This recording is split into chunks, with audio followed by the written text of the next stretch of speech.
Aba, ayun itong may taklob na ito. Klase ito yung malalamon.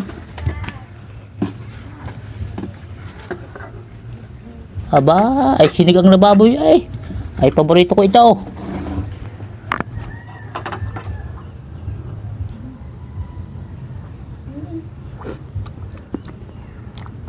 Maaari-ari na.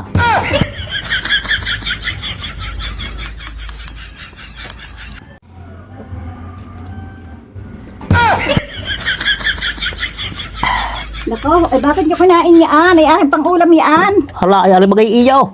Ayo, kung may nakuhala ng tubig eh. Hala, akala ko walang mamayari eh. Baka kawabong ka lang ng pusa ay kinain ko na. Ay, siya pasensya ka na. Eh, kung nga pala may ilang taon kasama na yung asawa. Mahigit na akong 50 taon. Ay, magalit, hindi kayo iniiwan ng asawa mo. Bakit naman ho? Kulang ka galing magluto ng pangulam ba eh. May kulang. Napakain at natsukat eh, napulaan pa. Kung ako ang asawa mo, ay iniwanan na kita.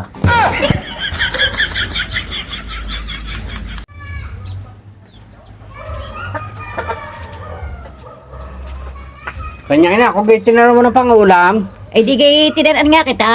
Ay kinain ng matandang kapisan natin eh. Kahit binang gayon na kapisan, basta nila nakain hindi nagpapaalam. uli-uli, painan mo ng sili ng madala-dala.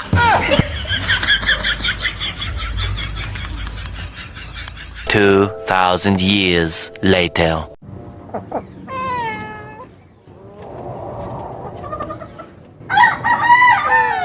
O kayong ama, kain na.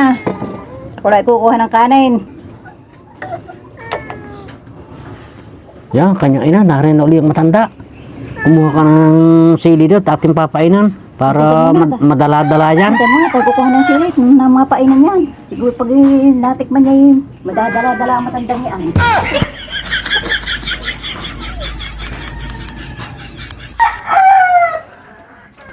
Kaya Oh. kumari sili. Dali-dali at ano, malang yan, madadala-dala yung matandang yan. Talab na kaya ang halang ito. Oh, talab na, mahalang na yan. Ay dinit at isusubukin.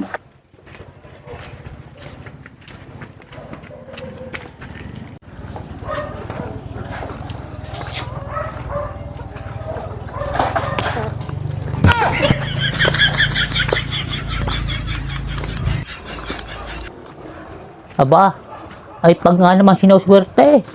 Ay may pangulam na naman din eh. Aba, ay nilaga na naman eh. Ay paborito ko sa diyang kung kaliluto. Intindihan, matandang yan. Mahalang yan eh. Yung kanyang ama, hinihigop na ang sabaw. Maintindihan, matandang yan. Oh, gusto po, pagano ko mahabagay. Ari ang gustong gusto ko ay may halang. Tek na yan.